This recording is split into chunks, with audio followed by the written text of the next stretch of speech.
راولپنڈی اسلام آباد metro bus service اور new airport metro bus service کے بعد اسلام آباد میں بلو اور گرین لائن بس سروس بھی شروع کر دی گئی ہے۔ بلو لائن کے ذریعے گلبرگ کو پیمز ہسپتال سے منسلک کیا گیا ہے، جبکہ گرین لائن کے ذریعے پیمز ہسپتال سے باراکو تک کا سفر کیا جا سکتا ہے۔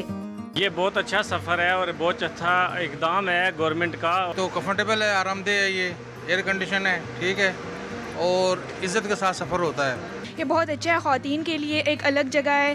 وفاقی ترقیاتی ادارہ بس سروس کو شہریوں کی سہولت کے لیے مزید وسعت دینے کے لیے پرعزم ہے۔ جڑواں ہوا شہروں کے شہری ہیں اور اسلام آباد کے جو مضافاتی علاقوں کے لوگ ہیں، ان کو اس مہنگائی کے دور میں ایک بہت معیاری عمدہ ٹرانسپورٹ کی سہولت میسر کی گئی ہے، اور ساتھ اس میں ماحولیاتی طور پہ بھی اس کا بہت بڑا فائدہ ہے۔ گرین لائن اور بلو لائن بس سروس کے لیے الگ سے روٹ تیار نہیں کیے گئے۔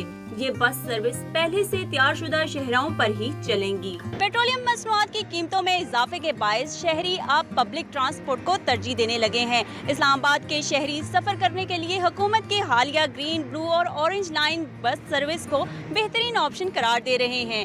کیمرہ مین بلال خان کے ساتھ سمیرا راجہ، ڈان نیوز، اسلام آباد۔